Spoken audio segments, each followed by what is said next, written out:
Hi, my name is Julie Poehlmann-Tynan, and I'm a professor at UW-Madison in the Human Development and Family Studies Department in the School of Human Ecology.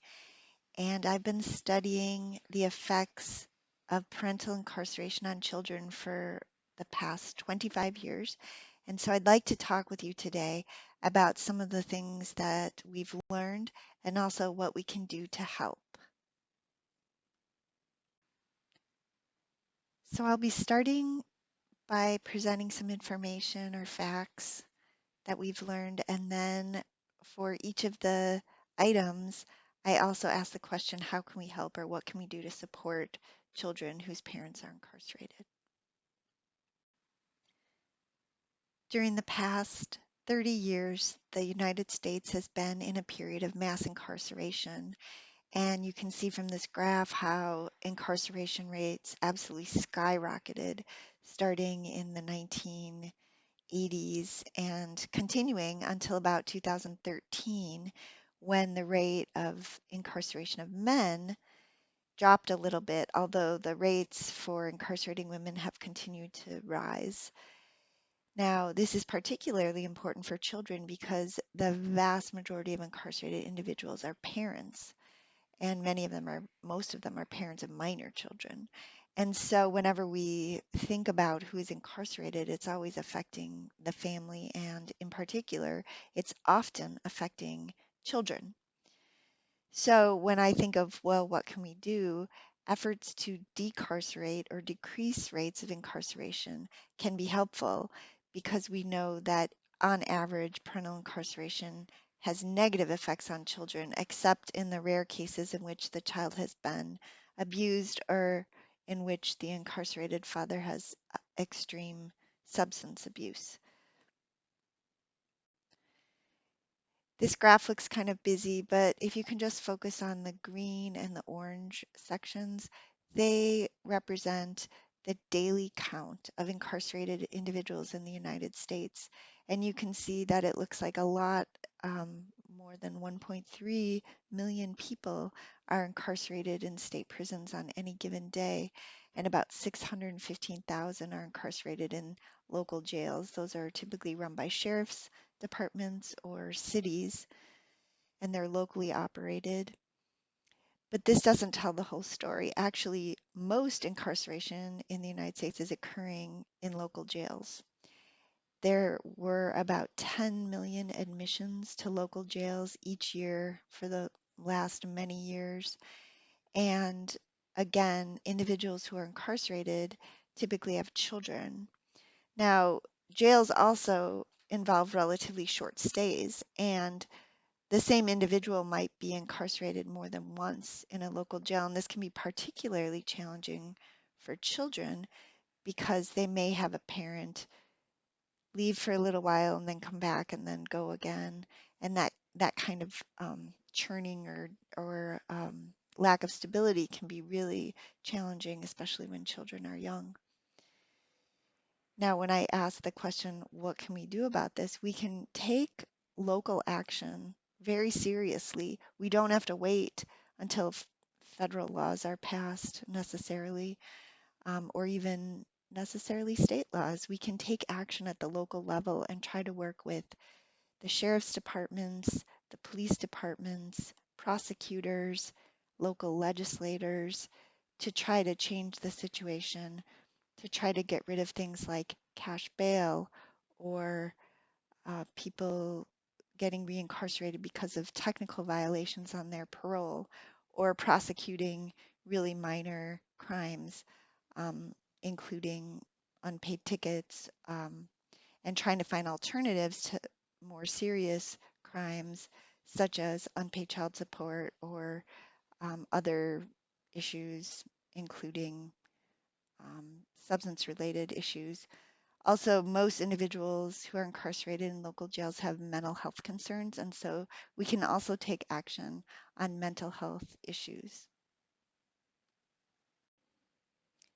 What I find particularly challenging is to think about how many children have an incarcerated parent during their childhood. And right now, the statistic is 5 million US children have an incarcerated parent. who lived with them before the parent was incarcerated. Now, there's millions of additional children who experience the incarceration of a non-resident parent, and that's also important because we know that non-resident parents can provide a lot of support, including parenting support and financial support to the family, et cetera. So that can be really challenging. We also know that the distribution of this experience across the population, it's not equal. And so we find that children who are experiencing economic challenges or children who are Black or other children of color are way more likely to experience the incarceration of a parent than other children. And this is because of discrimination and racism that occurs at all levels of the criminal justice system, from who is stopped to who is arrested to who is incarcerated to who is convicted to how long the sentence is to who is revoked and reincarcerated. So one of the things that we can do is to pay special attention to that and really fight for equity in our approaches in the criminal justice system, and also recognize that through no fault of their own, many children are differentially affected because of these systemic issues in society. So those are some of the basic facts that we know about parental incarceration and children. So you get an idea of the magnitude of the issue. But for the rest of this talk, I'll focus more on the research that I've been doing for the past number of years. And a lot of my papers just came out in 2020 or 2021 based on a few projects that I was doing. And so I'll focus on some of the recently published information. Please note that each of these papers I've made sure is publicly accessible. So on the slides, I include links to the full paper if you're so inclined. I also have created plain language summaries of the papers on my blog, and that's listed at the end of the presentation, but it's www.kidswithincarceratedparents.com. And if you add your email to the website, you can get alerted of any new publications that come out in case you're interested. So I'll start by talking about a paper that I worked on with my colleague in the sociology department at UC Irvine, Kristen Turney. And we tried to take a kid's perspective on the issue when we critically reviewed the literature focusing on children with incarcerated parents. And what we found was that when children are younger, they have more effects of parental incarceration on their well-being than when children experience the incarceration as an older child or an adolescent. The second thing that we found is that the effects of parental incarceration tend to magnify as children get older. So even if that incarceration occurred when the child was young, oftentimes the the magnitude of the effects that children experience increase over time. So the next slide, this slide shows a visual of the different findings, and I realize it looks kind of busy, but let me talk you through it. So the child's age in years is in the middle, going from 0 all the way up to young adulthood. And then the findings marked in blue are the ones showing negative effects of parental incarceration on children, and the findings in gray show that there weren't any effects. And if you look at the effects on infants, you'll see that there is more infant mortality in families in which a parent is incarcerated. And then there isn't necessarily a lot of research focusing on the youngest kids, but we also know that by age 3, when a father is incarcerated, kids are showing more aggression and inattention. Now, when the dad comes back from jail or prison, usually those behaviors subside. But then if the dad is reincarcerated, the behaviors go up again, and then they don't tend to come down, even if when the dad returns. So recidivism is a substantial problem in our society, and anything we can do to lower recidivism would be really important. The other kind of findings that you see are that when children are starting in about elementary school, but increasing in middle school and adolescence, there appear to be negative academic effects. And then also, adolescents with incarcerated parents engage in more theft. They have a number of mental health concerns that are more common. They have more sexual risk taking and more health effects. And then the effects found by the time they're young adults are even more pronounced, including healthcare utilization, prescription drug abuse, more social problems, decrease in employment, etc. So it really does appear to have pretty strong effects on children. And again, I ask, well, what can we do? And so I would say be really mindful that all these things are going on, and that just because an incarceration occurred when a child was young doesn't mean that those effects disappear over time. The other thing is to recognize that these are what we call average effects. And so there is a lot of variability. And so that when people support children throughout their childhood and adolescence and young adulthood, the kids are more likely to do well or be resilient even when they've experienced a risk such as parental incarceration. Another important factor to keep in mind is that parental incarceration does cause some family problems, but a lot of the problems may have already been there prior to the parent's incarceration.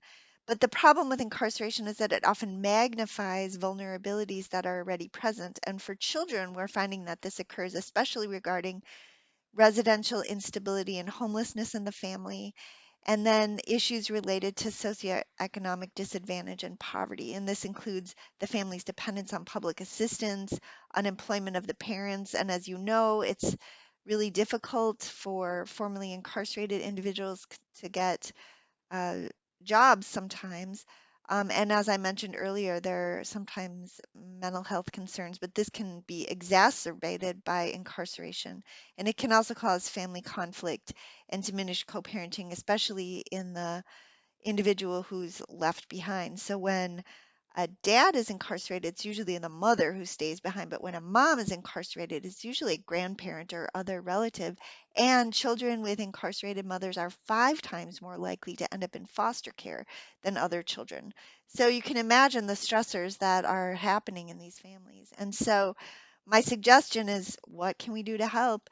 Is to pay attention to these factors and make sure that we have increased safety nets for children in our society. And this includes just basic stuff like making sure they have access to safe residences and stable residences. And then also, even though at the federal level, the recent Congress has passed more legislation helping child poverty issues recently than they have in decades, it's still often not enough when a parent is incarcerated because of the issues regarding employment.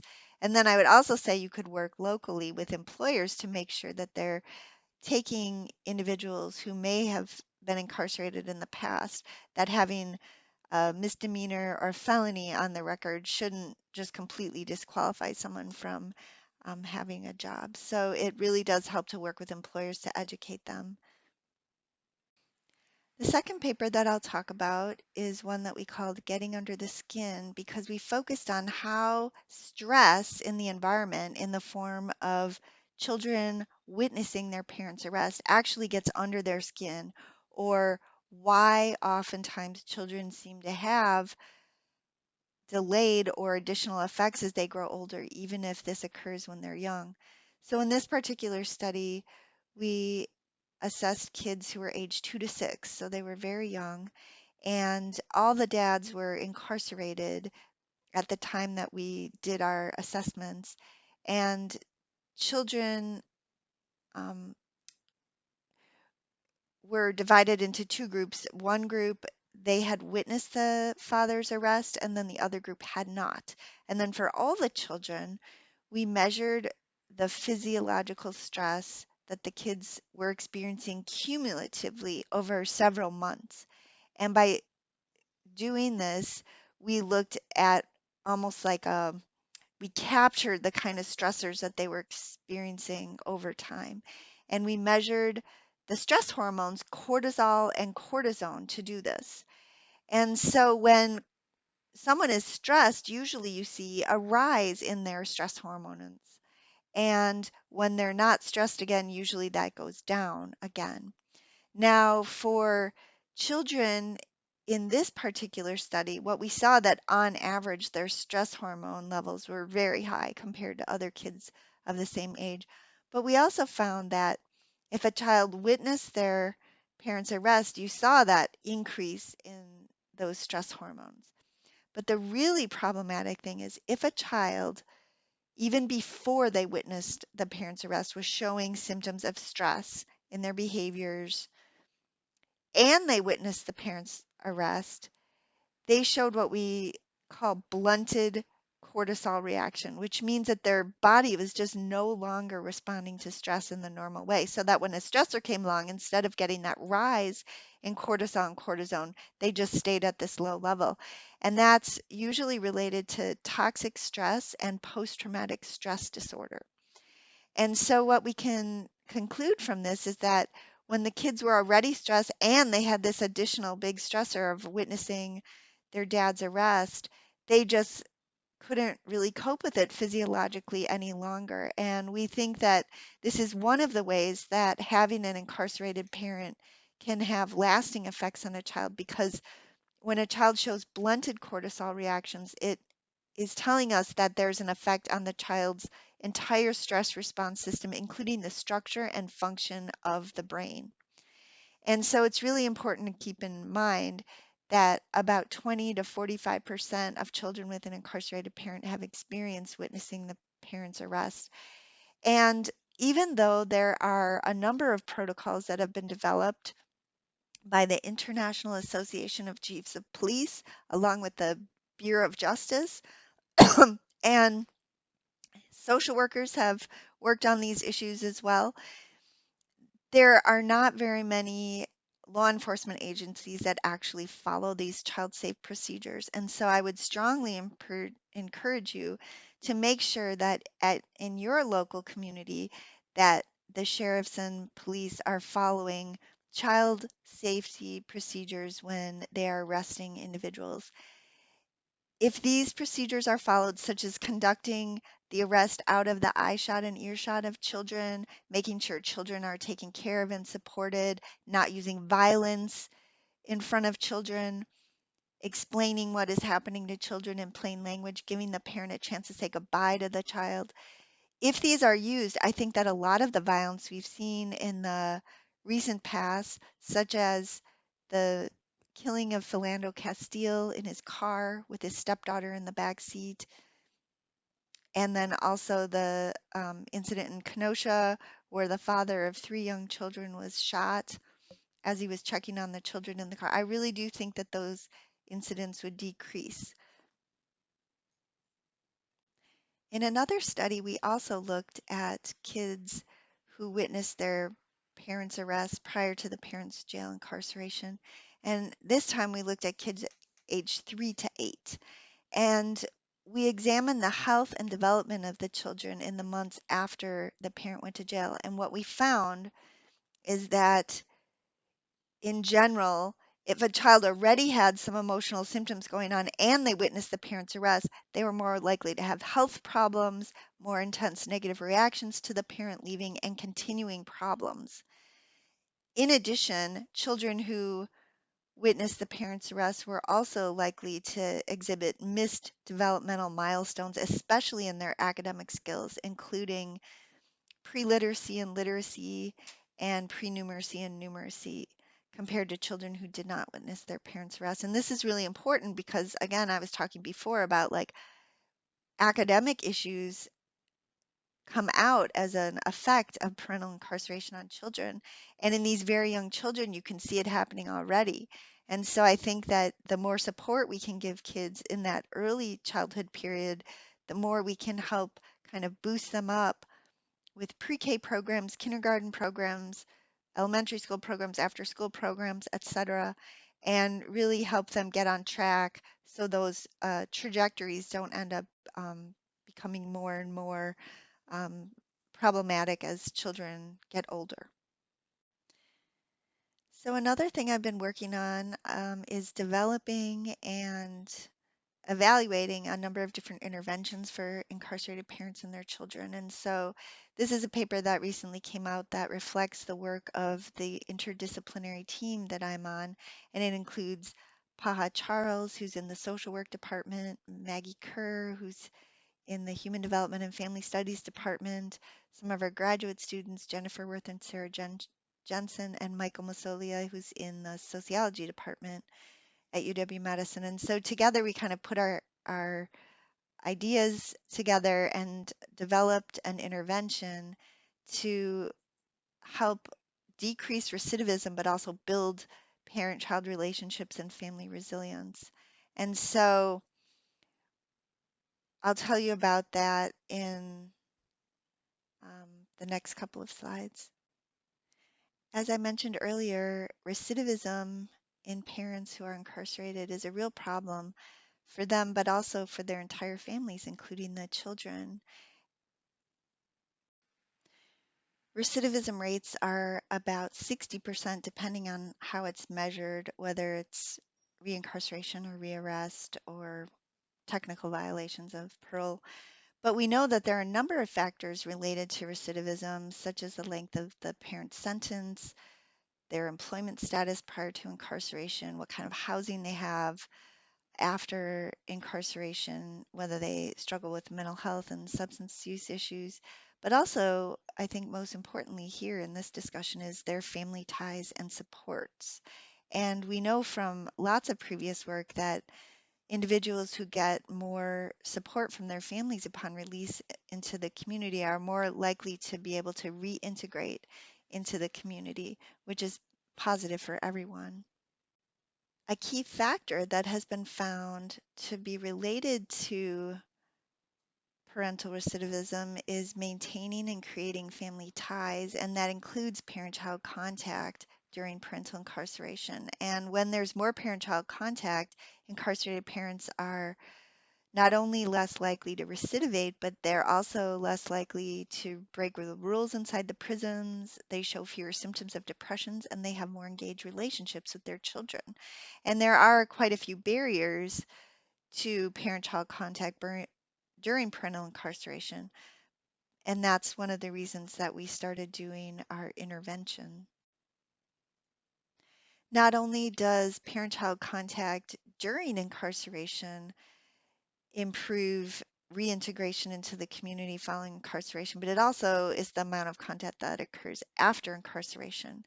And when there is more contact overall, the parents are able to engage in more positive parenting activities after incarceration, including playing with children, helping with homework, engaging in positive discipline. They report fewer symptoms of depression, fewer criminal activities, and they have fewer supervision violations, and they spend more hours working. And so we don't know if it's actual a causal relationship, but one of the things that we want to try to help is to see if facilitating positive parent-child contact during and after incarceration is related to positive outcomes, not only for the formerly incarcerated individuals, but for children and children's at-home caregivers as well. There are a number of different ways to facilitate parent-child contact during parental incarceration. The most common is phone calls, and then there's, of course, mail and email. People don't use snail mail as much anymore.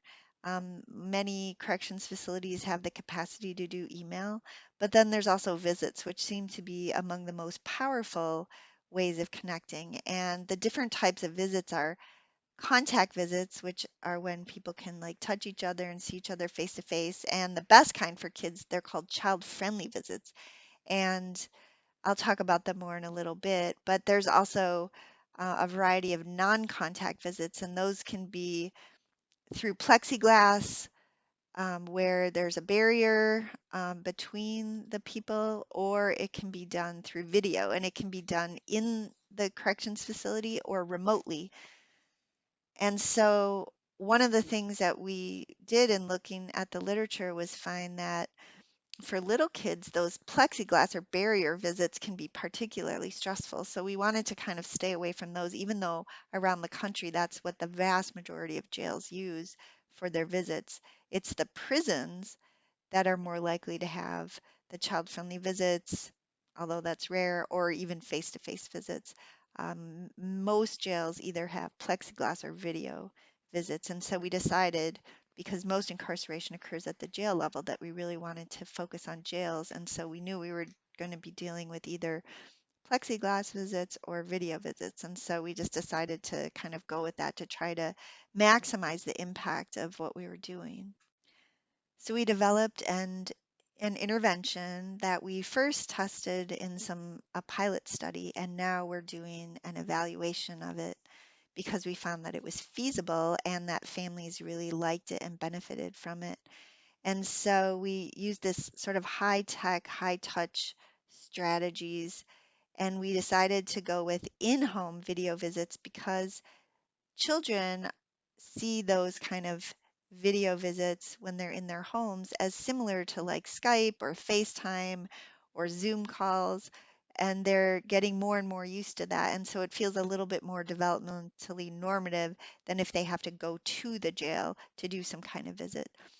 However, many families can't afford the technology, and so we gave families tablets and showed them how to use them and paid for the cost of remote visits and provided internet services for connecting over a 3-month period so that they would be able to have the visits. So in doing this, we worked with the Dane County Sheriff's Office, and we were able to work with the technology in the jail for a couple of years before the pandemic even happened to offer remote video visits for people who were enrolled in our study.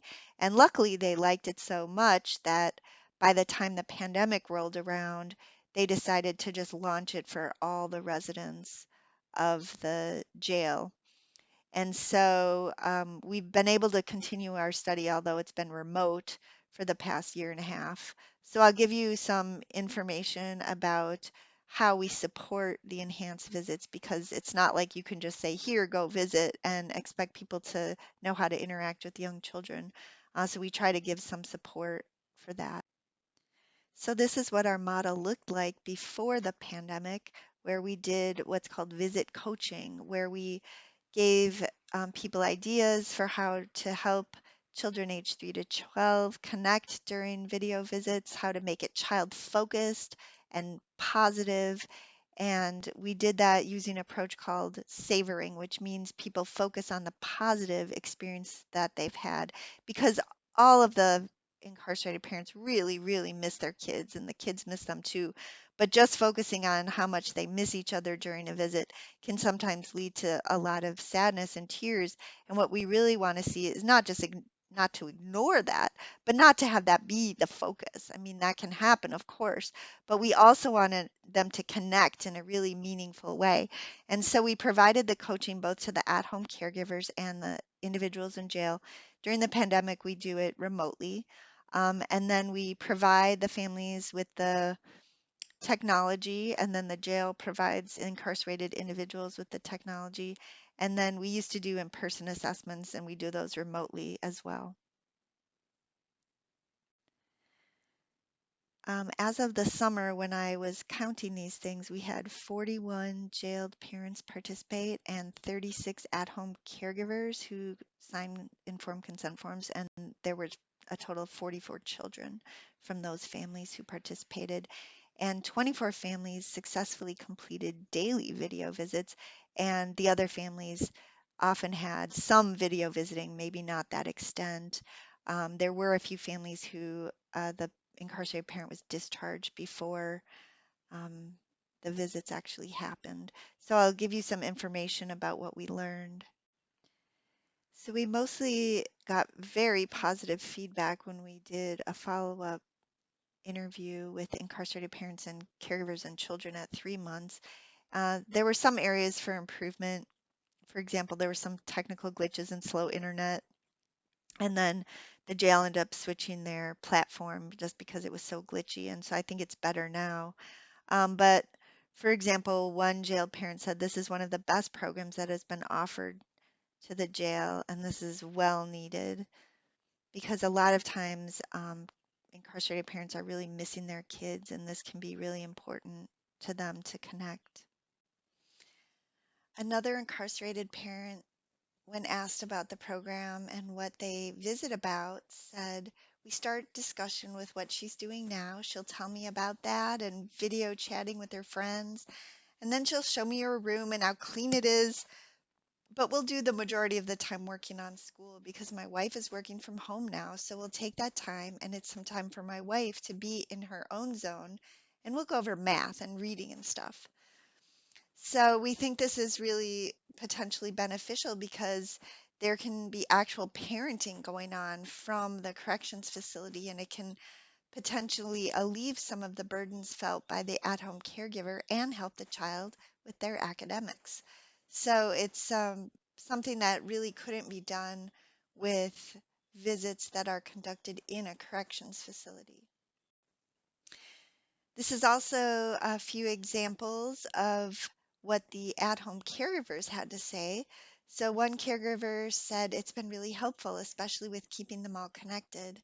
And another one said they just had a good time bringing the tablet, letting him watch them do things at our house. And another one said some of the questions on the questionnaires that really did make me think, how is she feeling? And that's one of our goals when we do visit coaching, is to help the adults in the child's life focus on the child's perspective. And the intervention that we use, that's called savoring, it helps improve what's called parental reflective functioning. And that really just means as the parent reflecting on the point of the view of the child in making decisions and reacting and really thinking about that kid's own perspective rather than just kind of reacting with their own feelings, because other research has found that a lot of caregivers have strong negative feelings about personal contact with the incarcerated individuals, and they often feel stressed by bringing the kids for visits. So this is one of the ways that the kids' perspective can be emphasized, which we think is very important. As I mentioned earlier, child-friendly in-person contact visits are really the best way for incarcerated parents and children to connect, because it can not only help the incarcerated individuals, but it can also really help children. It can decrease their feelings of anger and alienation, decrease behavior problems, increase their self-esteem, and contribute to positive perceptions of the parent-child relationship. And when done right, which is kind of how we did this, these are photos from our own county jail.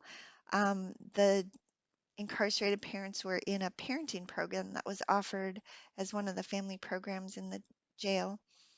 And then we worked with to train student volunteers who have the red shirts on in the background, and they put together a wide range of developmentally appropriate fun activities that were also safe. And we were allowed to do that in the visiting room of the jail, and the parents and children could hug and they could talk and do things together and laugh. And it was really a great time for positive connections and healing. And so we're hoping to get back to doing that once the pandemic restrictions are lifted, which we hope will be sometime in 2021, but we'll see. But I think it's a really positive program, and we did it at an incredibly low cost because we relied on volunteers. And I think that, if you think of ways, if your people in your parish have any interest in becoming involved, this is a fantastic way to become involved to support families who are under a lot of stress.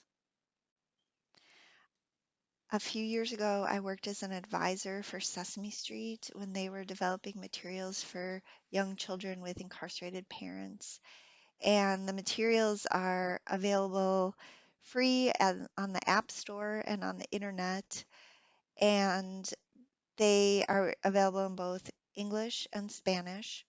And it includes a number of multimedia materials, including videos that are directed toward kids, some videos that are directed toward families, and then there's a storybook for kids and a caregiver guide that gives specific advice about how to build resilience in children and then how to talk to children about a parent's incarceration using developmentally appropriate language and then positive ways of staying in touch. So I would like to play for you a bit of the music if I can here. If it doesn't work, you can always click on this link and play the piece that is called um, "Reminding Children That They Are Not Alone." It's a song written by Stephen Sondheim and sung by the Muppets that is called "You Are Not Alone," and it's very powerful. There's also a couple of other clips. One is called "What is Incarceration?" and the other one is called "Alex's Big Feelings." And for this project, Sesame Street developed a new Muppet character named Alex, who has an incarcerated dad. And the people and Muppets on Sesame Street really support him and talk to him about his feelings and remind him that he's supported and loved and not alone. So it's really powerful materials.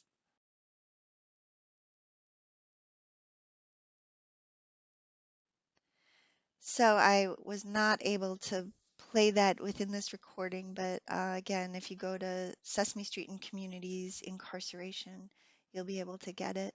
And then just to let you know, I also received a grant to complete a study that did a rigorous evaluation of those materials. We did a multi-site randomized controlled trial, and what we found with children aged 3 to 8 years old who were either randomized to the Sesame Street condition or a control group is that caregivers in the Sesame Street intervention group reported more positive change in how they talk to children about the parents' incarceration over time compared to the control group. And when we observed children during visits at the jail, we also found that there were some positive effects of the Sesame Street materials on children's behavior and emotions during the visit.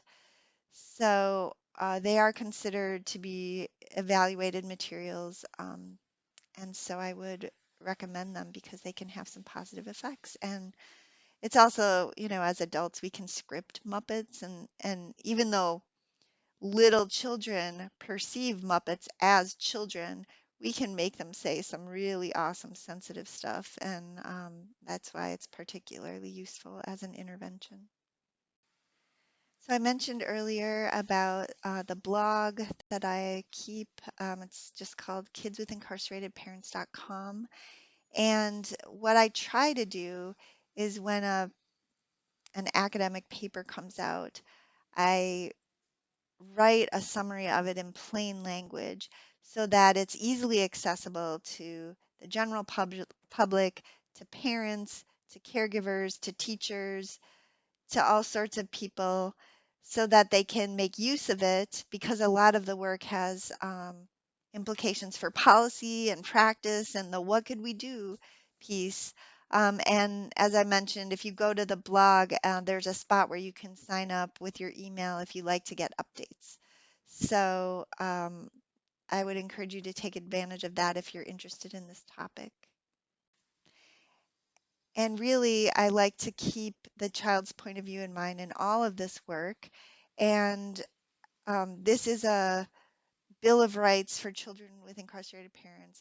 It's not actually a legal document, but it's to remind us of the kid's point of view and what they really should have the right to. It was developed by a group in San Francisco that supports children with incarcerated parents. And the rights are I have the right to be kept safe and informed at the time of my parents' arrest. As I mentioned earlier, there are child safe protocols that can be implemented to really keep children safe and protected and informed. I have the right to be heard when decisions are made about me. I have the right to be considered when decisions are made about my parent. And that's becoming more common. Family statements are something that some court commissioners and judges are allowing in some locations. I have the right to be well cared for in my parents' absence, and that gets at that idea of supporting the family and the child's at-home caregiver, whoever that may be, to really make sure that what's happening in their home is really supporting their development. I have the right to speak with and touch, see and touch my parent. And during the pandemic, the touch part hasn't been possible, unfortunately, but at least to speak with and see, and that's part of where the intervention that I'm working on comes in. I have the right to support as I face my parents' incarceration. So anything we can do to decrease stigma and help support children, whether it's at home or at school or at church or after school programs, it's all positive. I have the right not to be judged, blamed, or labeled. And that, again, gets at social stigma about incarceration. I have the right to a lifelong relationship with my parent. And that's another part of any kind of program that helps incarcerated parents and their children connect with each other, because it really sets the stage for potentially a lifelong relationship. And some people say, well, what if the parent is going to be incarcerated until the child turns 18? I still think that, in the vast majority of cases, it's probably really worthwhile, because don't we all have relatives who are important in our lives, even though we don't see them very often, or they might live away? And I think that keeping that door open and facilitating that can really help a child feel supported, feel not alone, and feel loved. And that's really what we want to do. So thank you so much for your time. I apologize that I can't be there to hear your discussion and answer your questions, but if you want to send me an email, I did put my email on the first slide, and I'm more than happy to respond. Thank you so much for your work on behalf of children and on behalf of social justice movements. It's very much appreciated. Thanks.